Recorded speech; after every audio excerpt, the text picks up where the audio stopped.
More animal processing problems? Of course!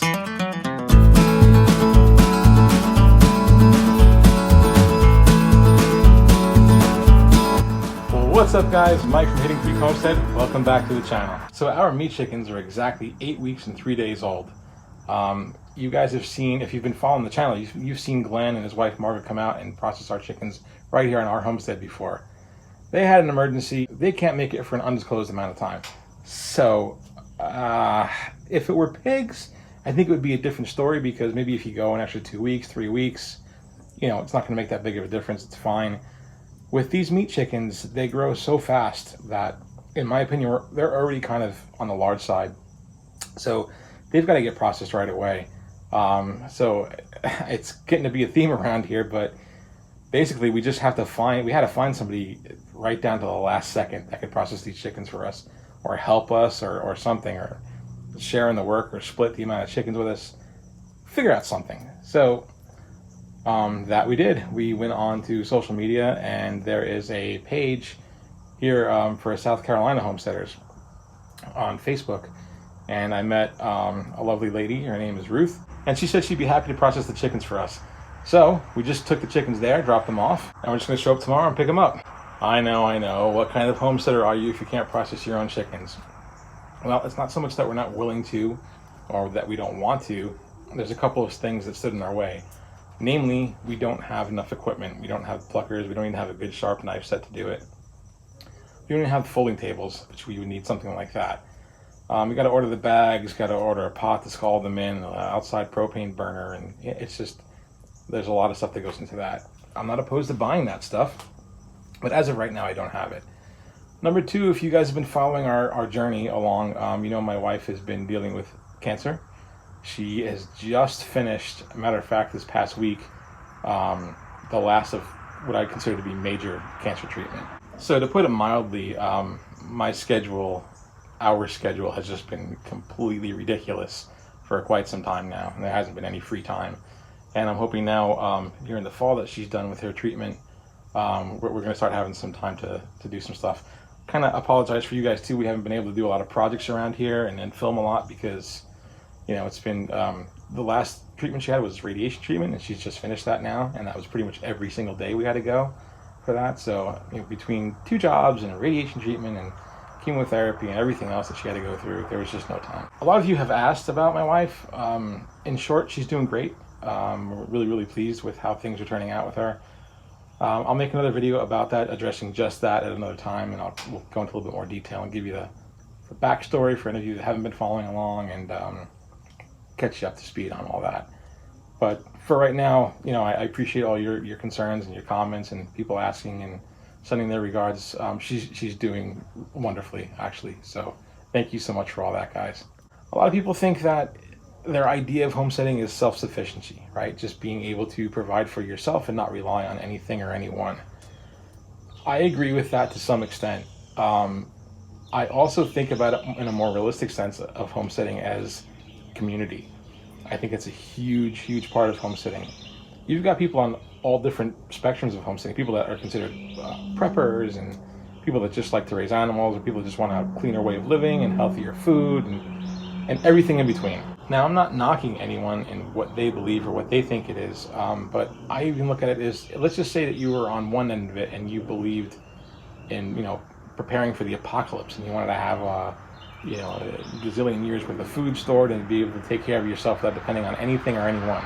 Well, for me, in a situation like that, which I don't believe is, you know, happening tomorrow or anything, but let's just say that it were, I think that you're much better positioned to be part of a homesteading community. You know, if you have, let's just say, 20 miles of people that you're connected with that all share the same goal, and you can rely on one another for things like helping with processing your chickens, or maybe somebody is a seamstress and can make clothing. Maybe somebody is really good at, they raise cattle. Maybe somebody's just, all they raise is chickens. Somebody raises pigs. There's an armorer, somebody makes knives. I don't know, anything. If you have a community, a large community, you can hold out a lot longer and be a lot safer than if you're just doing things yourself. Again, I'm not knocking people if you want to just be your own personal family and your own little fortress and not rely on anything or anyone. I think that's great, and you know, all the more power to you to do that. my idea of homesteading is really centers around community and people that are sharing the same mindset that you have. And I think that even people that don't homestead, if we got back to more of a mentality of wanting to get food from a small farmer. You know, there's a lady down the road from me that sells produce. Yes, we have a garden, but we can't grow everything. But it's nice to know that she's there, and I can go get fresh, healthy, clean produce from her. Maybe somebody, we can provide poultry to somebody who needs, or we harvest venison here. We can harvest venison and give that to people. I just think that sense of community is, to me anyway, a really huge part of what homesteading is. Anyway, I know I'm rambling on, but I firmly believe that. I just think that if you get the point, if everyone around you had a skill that you could utilize for the betterment of your entire community, then when things like COVID happen, you wouldn't have such food insecurities or supply chain issues. You have people that are local to you that you can rely on for things like that. So yeah, that's my idea of homesteading is really building community. And I'm happy to have met the people that we met today. They have a homestead called Holiday Homestead, and I'm going to take you over there and show you some footage.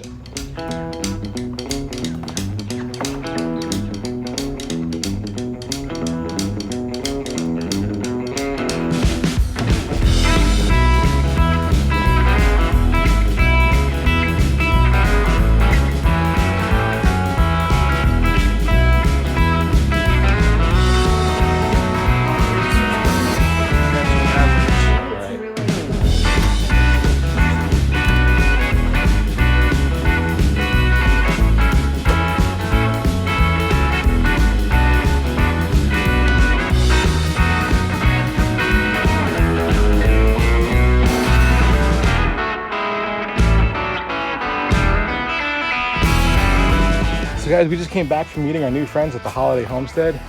What super nice people. I was so happy to meet them. They seem to be about our age too, which is kind of a plus because so far since moving here, we haven't really met anyone that's our age that's doing the same type of thing that we are. So really kind of excited about that.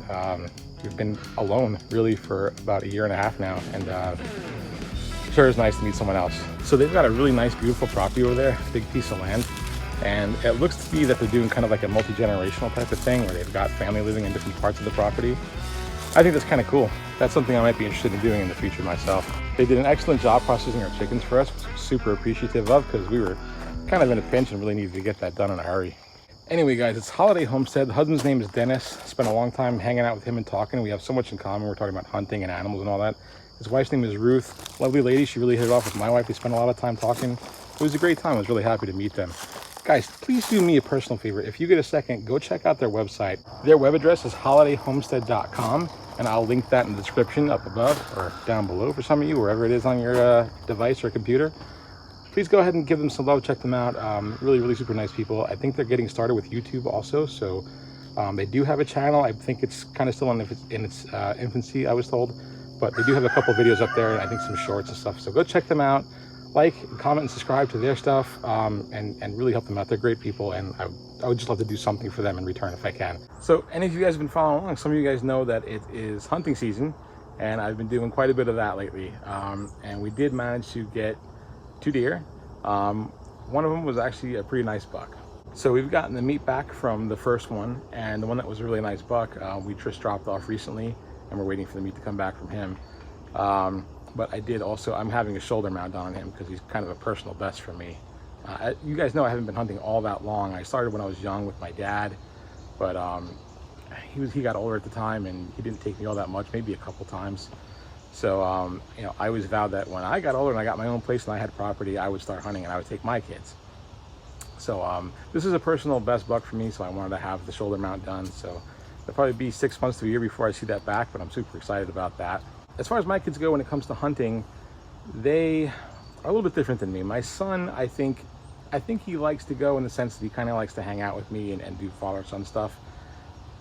But I think if you gave him the choice between talking to his friends online or playing video games or something like that, he'd probably rather do that. So he's into it, but not that into it.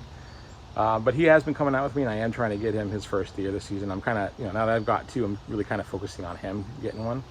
But I don't want to push him, I'm just gonna make it available to him, and I ask him all the time, maybe get him out, and we'll try to get him something. My daughter, on the other hand, she's a little bit different. She really wants to go. She's really into it, but not so much the part about harvesting an animal. She doesn't want to shoot a deer, but she really just wants to go, and she likes to be there and be out in the blind and in the woods and see the animals. She's really, really into that aspect of it, which is cool too, because I get some time with her. And it's kind of funny because she actually kind of, she gets it a little bit more in terms of the quietness of it than my son does. He's a bit more fidgety in the blind still, and he gets tired, and he kind of fell asleep last time we went hunting in the blind. Normal. He's younger than her, and I don't fault him for any of that. I think that's to be expected. But she reminds me, she's a lot like me. She reminds me of myself. She'll sit there and she'll just stare out the window of the blind with the big wide eyes, and she's looking for something or anything to move, and she doesn't make a sound. She doesn't move a muscle. She's just like her old man. So that's kind of neat to see her interact that way with hunting, and that's fine if she doesn't want to shoot anything or actually hunt. But I enjoy the time with both of my kids, just experiencing that with them.